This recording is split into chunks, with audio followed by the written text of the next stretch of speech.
Itin po, pangalan ng ating Panginoong Jesus. Palakpakan tayo mga pagkiapo na kapatid. Hallelujah.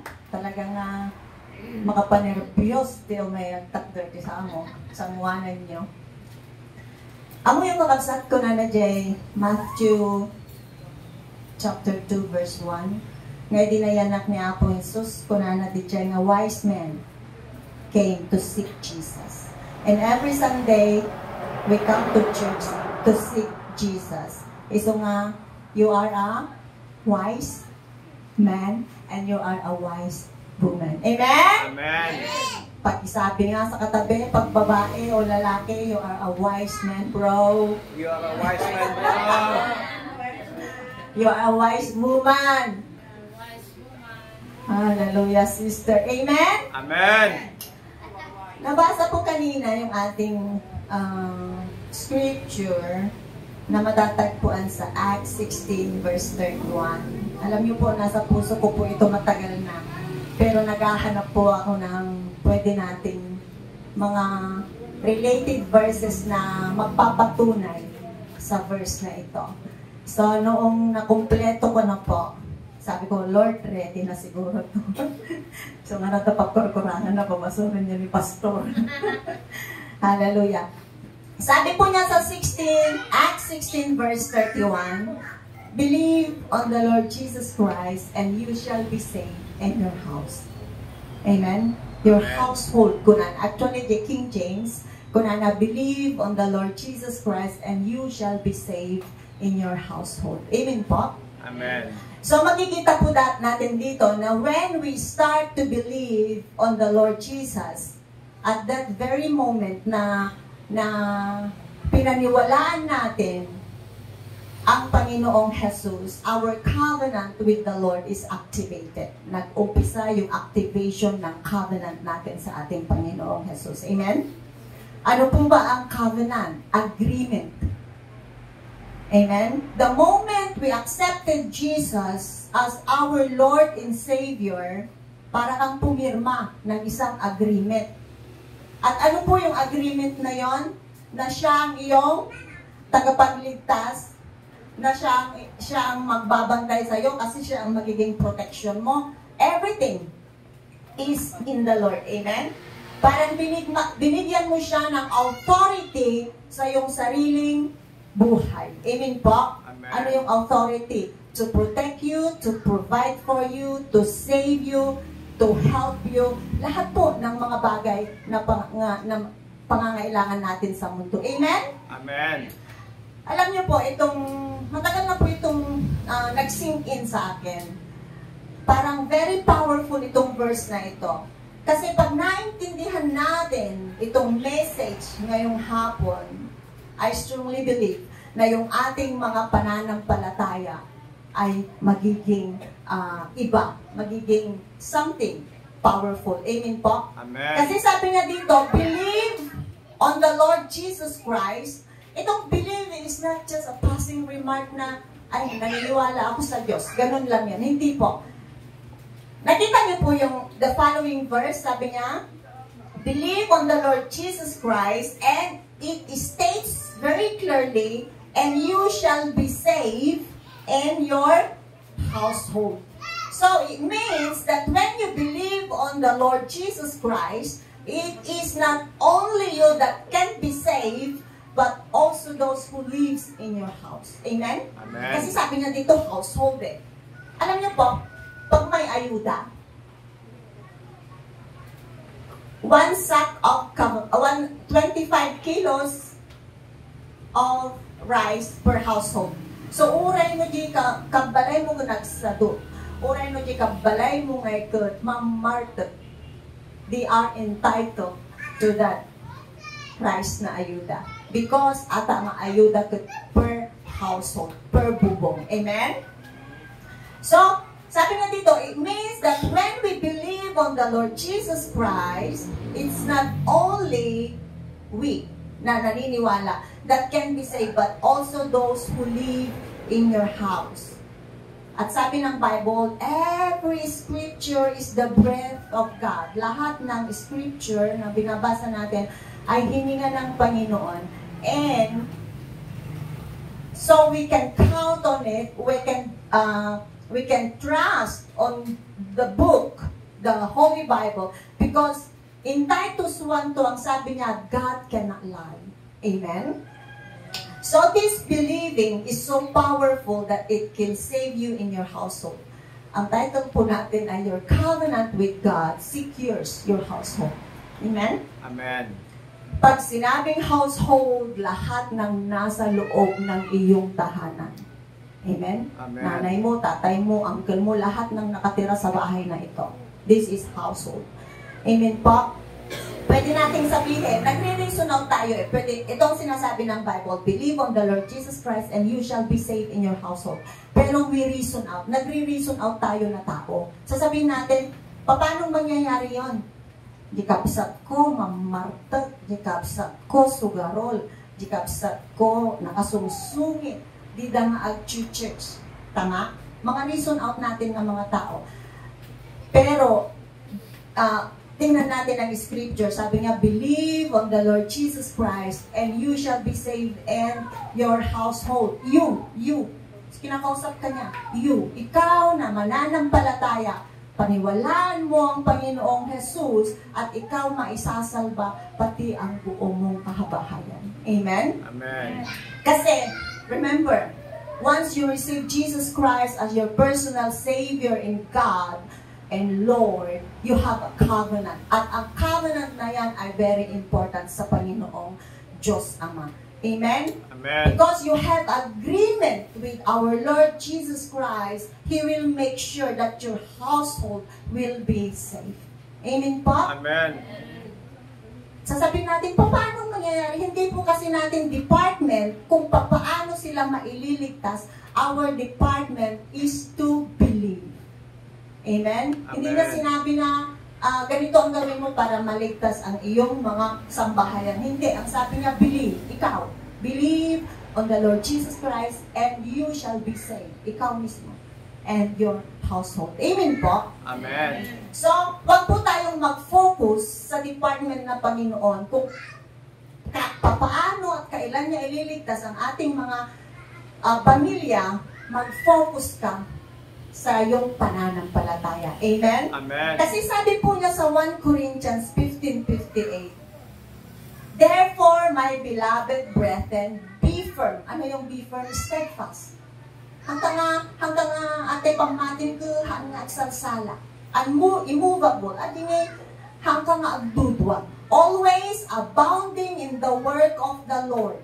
Always being superior, excelling, doing more than enough in the service of the Lord. Ibig sabihin, pag ikaw ay ginamit ng Panginoon, pag kumanta ka dito o whatever na ginamit ka ng Panginoon sa kanyang trabaho, do your best. Amen. Haan lang nga jay akataka or pasa komplemento, basta napangkatuyan, ganun na. No, sinasabi niya dito sa 1 Corinthians 15, always abounding. Ibig sabihin, pag abounding, superior. Yung pinaka-the best. Always do your best to the work of the Lord. Being, sabi niya dito, excelling, doing more than enough. Anong ibig sabihin nun? Yung more than enough. Yung hindi lang yung bara-bara, hindi lang basta-basta, gawin mo yung pinaka-the best mo na parang yun na yung last na performance mo. Amen? Amen. At sabi niya, more than enough in the service of the Lord. Kasi ginagawa natin ito para sa Panginoon. Knowing and being continually aware that your labor in the Lord is no futile. Ibig sabihin, yung mga ginagawa natin sa ating Panginoon, it is never wasted. It is recorded. Amen? Amen. At ang lahat ng ginagawa natin sa Panginoon ay may purpose. Amen? Kung ang purpose ng pagpunta mo dito para pagsambay, para maisalba ang iyong pamilya, then do it. Amen? Amen. There is always a purpose for our labor in the Lord. Amen. Amen po? Amen. So, Hallelujah. this believing po is very powerful. Tandaan niyo po yung lalaking crucified along with Jesus on the cross of Calvary. Di ba kanan at kaliwa? Anong sinabi nung isa? Lord, remember me when you come into your kingdom. Lord, remember me when you come into your kingdom. Anong sabi ng ating Panginoong Jesus? Jesus said, assuredly I say to you, today, you shall be with me in paradise. Today. Ano yung today? Now.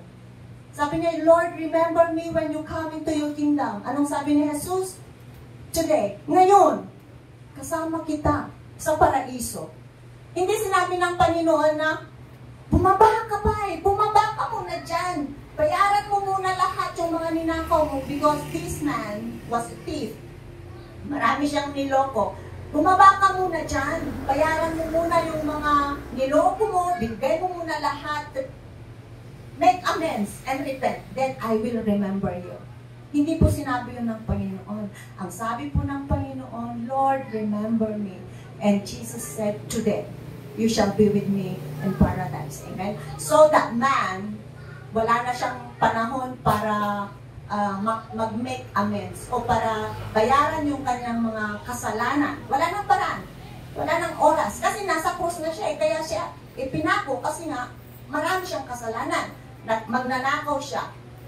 So, sinabi ng Panginoon, you shall be with me in paradise. So that man received the last minute salvation. Amen? Agree po kayo? Amen. Last minute salvation.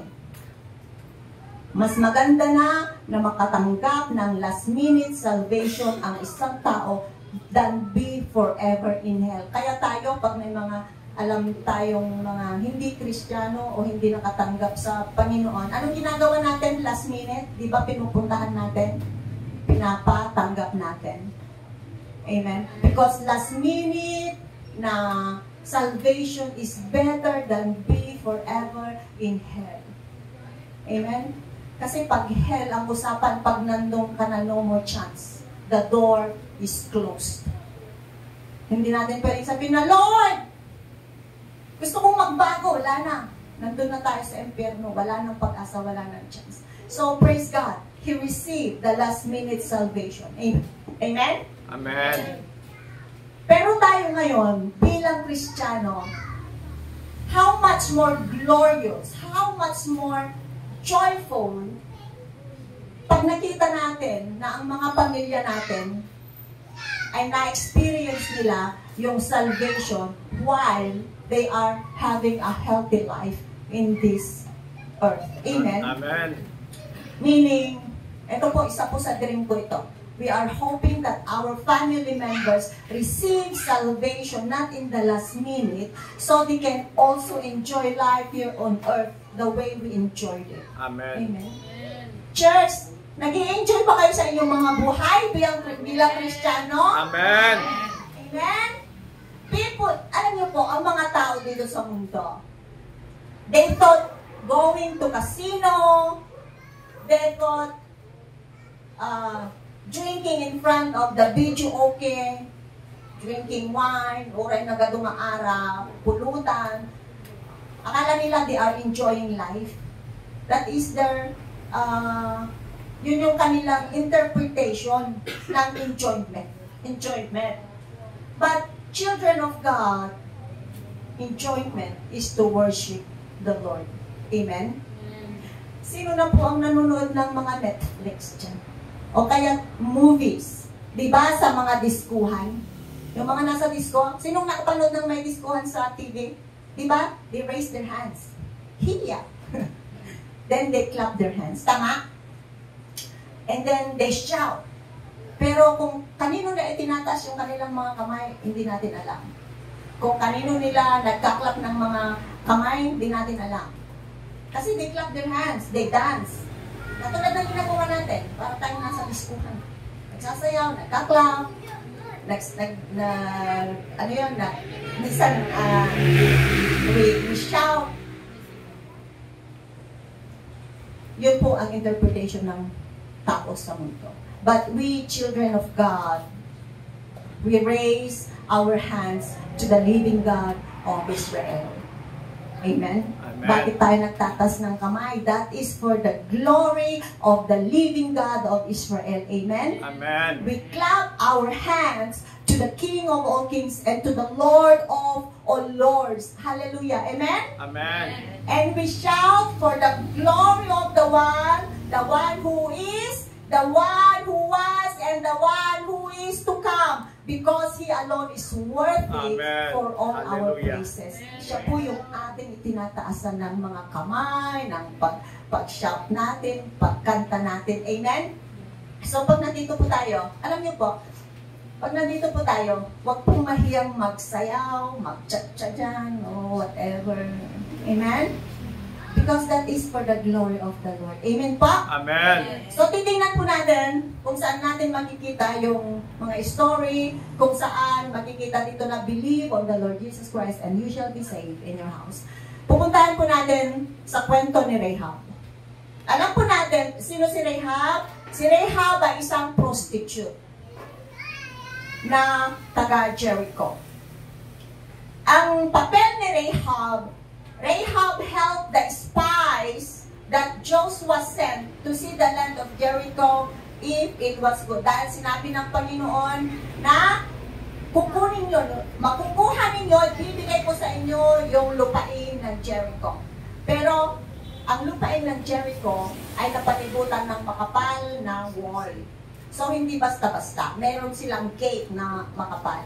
So, ang sinabi dito na, and when the people of Jericho finds out about the spies, yung dalawang spies, they went after them, but Rahab hid them in their house.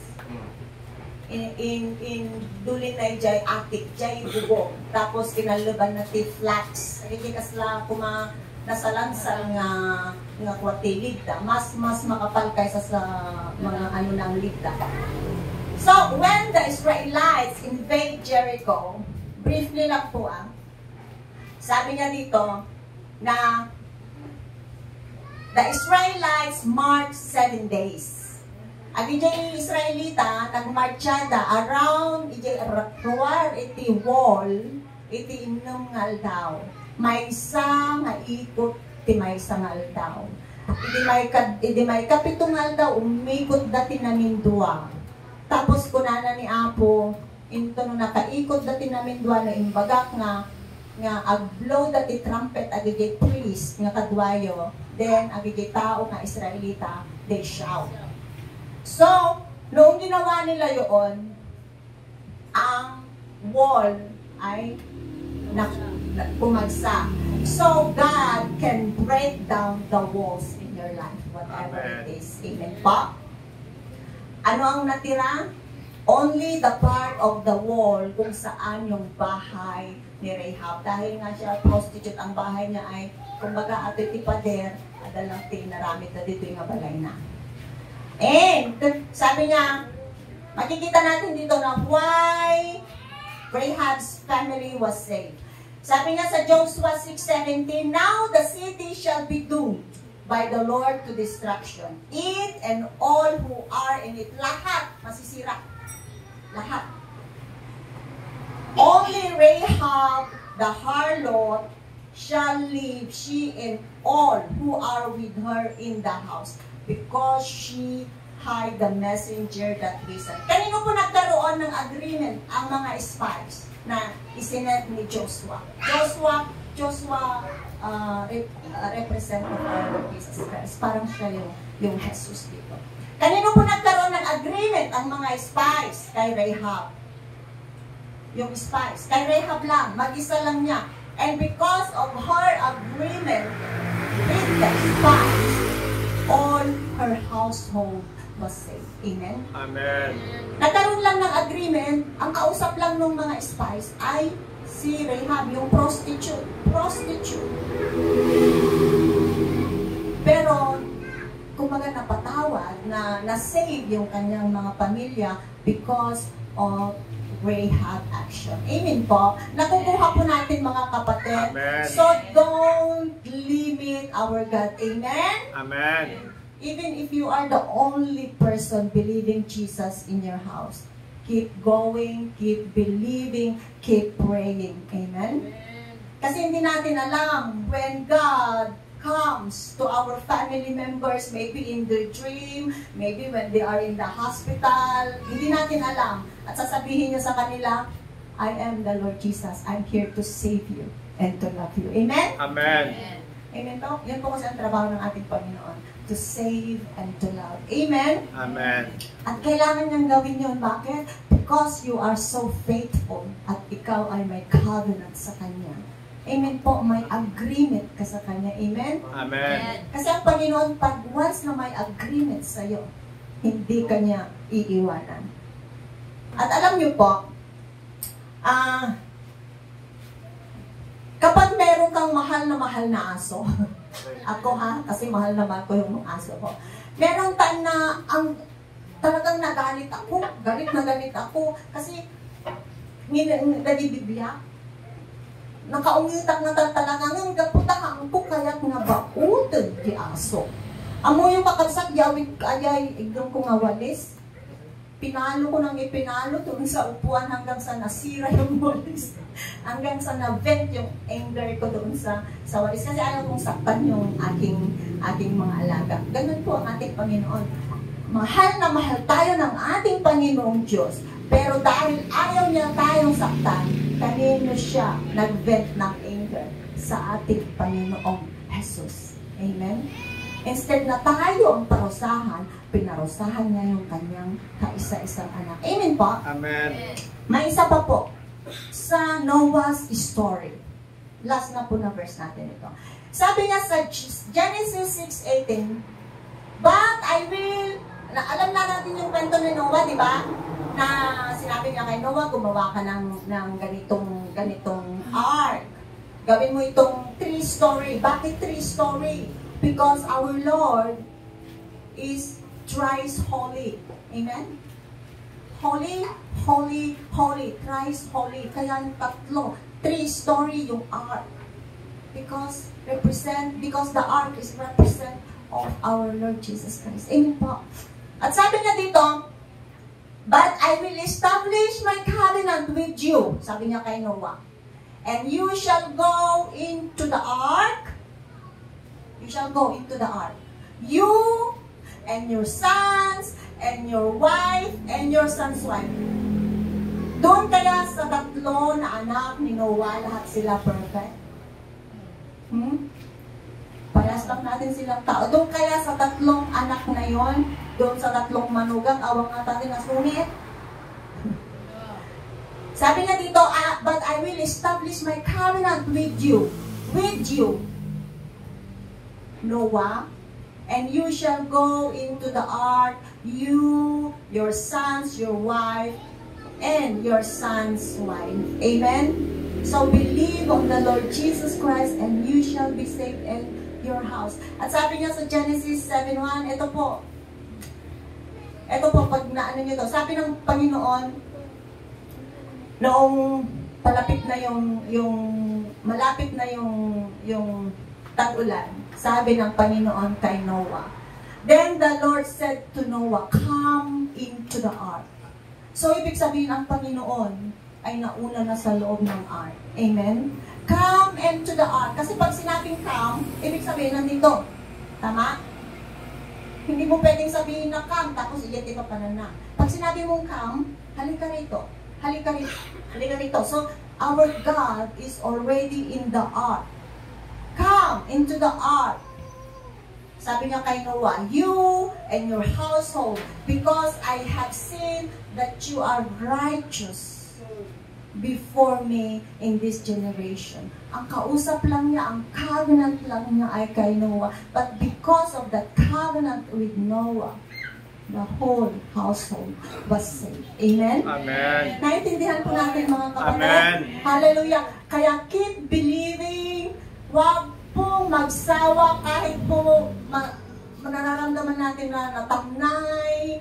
Kasi meron yun because of thorns, because of problems, because of many things around us. Mariprik na nga, apenas na nagtamnayak mo itong kinako. Keep going, keep believing, because we never know when the Lord Jesus Christ come and save one of that unbelievers. Amen. That we have in Amen. our house. Amen po! Amen. Kantaan tayo. Ito mag sa'yo, Jay, ang pag-ibig niya. Hallelujah. Ako, itad ka rin, Pastor.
Kung yung bantay ng kulungan nagtanong kina Pablo at Silas, ang sabi ng bantay ng kulungan, mga sir, anong dapat kong gawin para ako'y maligtas? Sumagot si Pablo, manampalataya ka sa Diyos, ikaw ay maliligtas, pati ang iyong sambahayan. Ang ginamit po na version, sambahayan. Ibig sabihin, buong angkan. Mula sa first generation, second generation, hanggang third, fourth generation. Basta may isang nananampalataya sa Panginoon, sa pamilyang yan, maliligtas ang taong yan. At hindi lamang siya, kundi kasama ang kanyang buong sambayanan. Kasama ang kanyang buong pamilya. Kasama ang kanyang buong angkan. Kapatid, doon sa cross ng Kalbaryo, ginawa na ni Jesus ang kaligtasan. Nagsimula na tayong nanampalataya. Magpatuloy ka lamang, kapatid. Magpatuloy ka lamang sa iyong pananampalataya kay Jesus. Magugulat ka na lamang. Darating ang araw, ikaw at ang iyong buong sambayanan maglilingkod sa Diyos. Kasama mo silang ligtas. Hallelujah. Oh, we praise you, Jesus. Hallelujah. Oh, come on. Pray natin ang Panginoon. Hallelujah.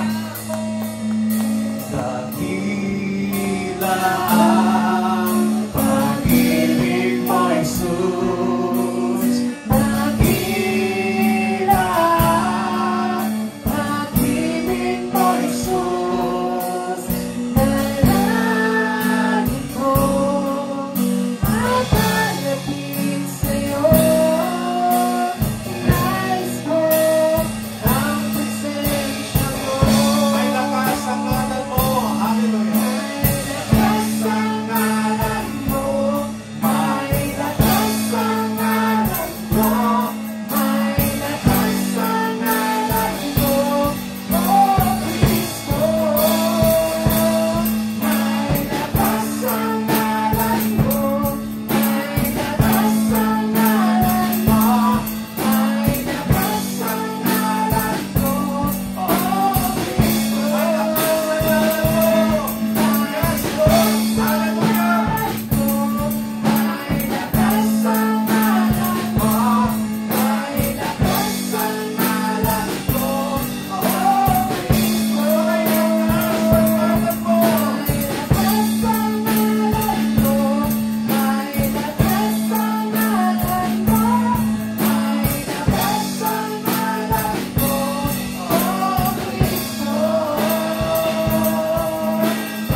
exalt your mighty name, O God. Salamat, Panginoon, sa iyong kubinan. Na kapag kami manampalataya sa iyo, maliligtas kami. At hindi lamang kami, Panginoon, maging ang aming buong sambayanan, maliligtas sila. Oh, hallelujah! Salamat sa pangako mo, Panginoon. Salamat sa iyong mga salita. Buhay ang iyong mga pangako. Lahat ng iyong sinabi sa iyong mga salita ay iyong tinupad. Kaya kami nananampalataya sa iyo na balang araw ang aming buong sambayanan, kasama namin sila na maglilingkod sa iyo, kasama namin sila na magpupuri sa iyo, sapagkat iniligtas mo rin sila katulad ng ginawa mong pagliligtas sa amin, Panginoon. Hallelujah! Maraming salamat. Maraming salamat sa iyo. Panginoon, kung mayroon man isa sa amin sa kongregasyon ito na siya lamang ang nananampalataya sa iyo sa loob ng kanilang pamilya, Panginoon, sa hapong ito, pinapanalangin namin, bigyan mo ng sapat na kalakasan ang kapatid na ito. Bigyan mo siya ng espiritual na kalakasan na huwag siyang mag-iinawa, huwag siyang magpapagod na sasamba, magpupuri sa iyo, kundi pa magpatuloy siya, Panginoon, na maniniwala sa iyo, magpatuloy na mananampalataya sa iyo, at iparanas mo sa kanya ang iyong pangako na kapag may isang mananampalataya, siya'y maliligtas, pati ang kanyang buong pamilya. Panginoon, pagpalain mong kapatid na yan, kung meron man isa sa kanila sa mga oras nito, Lord, I declare salvation in their household right now in the name of Jesus. In the name of Jesus. In the name of Jesus. Salvation in their household in the name of Jesus. In the name of Jesus. Salamat, Panginoon, sa kaligtasan.